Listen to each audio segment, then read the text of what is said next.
Speaking of assholes, I'm going to give it up to our first presenter tonight. He's the biggest asshole I've known. Not just because he's a prick. Not just because his acting is as dull as songs like Floretta the Gypsy and and I'll Know When My Love Comes Along. And not just because all the women in his life will now and forever hold his balls in a vice. A small vice. Q-tip small.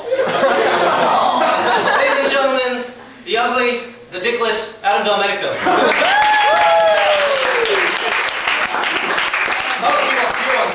No, that's okay. No, hold on, no, motherfucker. I'll give you your fucking intro. Here you go, motherfucker. Play it for Tony, that's fine. It's been one reason to look at me. This is Tony. This is Tony.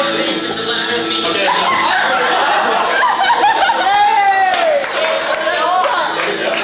Anyway, we're going to start off today. Yes, I did. I'd like to begin by saying that Tony Smith is a racist. We've been saying it a lot, but it's true. You're a racist. Oh, shut the fuck up. Look, I tried to talk to you, Mick. Hey, you get to talk later. I tried to talk to him one day. I said, look, Tony, you can't go around insulting people. You gotta learn to respect the chinks, the Japs, the queers, the Polacks, the Jernigas, the gooks. But he says, no. He didn't listen to me, and now he's a racist. That stupid Wadego. Tony started his career, I say in quotations, in The Boys Next Door. The cast called it the B&D, we in the audience called it the POS, but that was just the saving grace of the show was the fact that Tony was hardly in it. The best part of the show was intermission. I got a Coke and a Snickers. I can still remember it now. I left such a good taste in my mouth. As opposed to having your nipple licked by Laurel Tchaikovsky. If you don't know anything about that, Tony, good job. Tony, what were you thinking? You know, in some states, your mouth is used as a public urinal.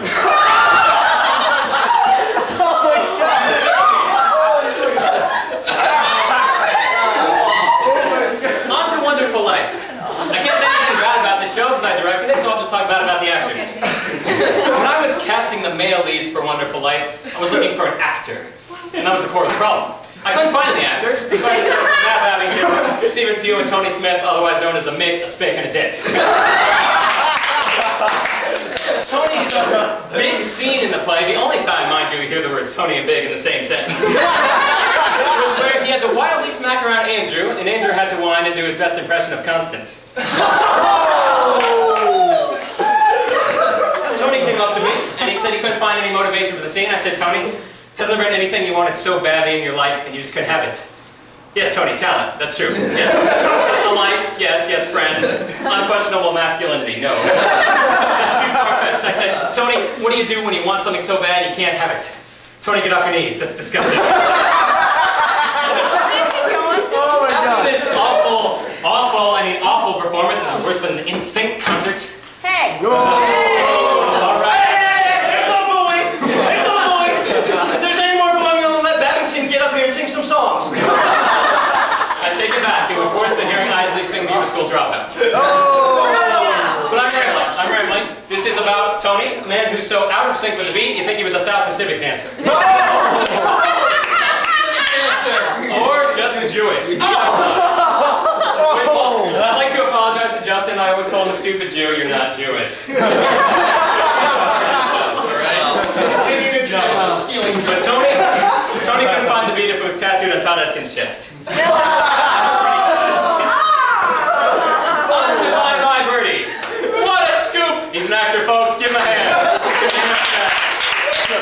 The next play was Guys and Dolls. I know a lot about Guys and Dolls because I was screwing one of the lead actresses. I'll let you guess which one. That's right. It's a trick question. It's Susan Isley. And let me tell you, that chick can moan in octaves. Always in tune. Always.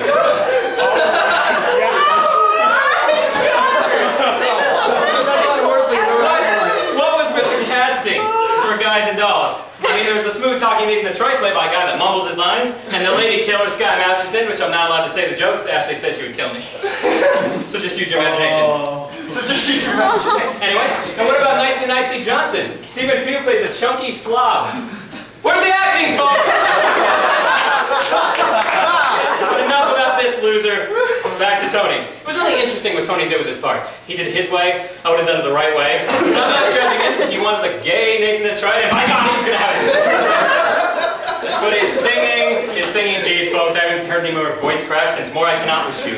Come on, folks, the show is called Guys and Dolls, not Others. Others in this. Jeez, all I did was sit there, More I Cannot Wish You, than to finish the song. Next was Flowers and Autumn Jam. Were you in this show, Tony? I don't remember. Speaking of not remembering, what the heck happened in South Pacific? All I remember is two very, very white children. And a fighter pilot that kept dropping his sunglasses and forgetting to dance. Speaking of dance, it's time for West Side Story. Now, from what I could tell, West Side Story was the dramatic tale of a gang of predominantly white kids called the Jets, the battle of a gang of predominantly white kids called the Sharks. The darkest kid in the show was cast in, and he was in the Jets. Our man Tony here, though, he was in the show for one solitary reason. They put him in the Sharks to finally break the ugly stereotype that Spanish people are good dancers. Thank you, Tony. You succeeded. The next show is Marvin's Room, a show about Jacqueline Blankenship being upset about something. Quite unusual, folks. The best part of the show was Matt Gilmore doing that funny voice. But that wasn't hard, because all he was doing was imitating the sounds he heard of Morgan coming from Nico's bedroom. It's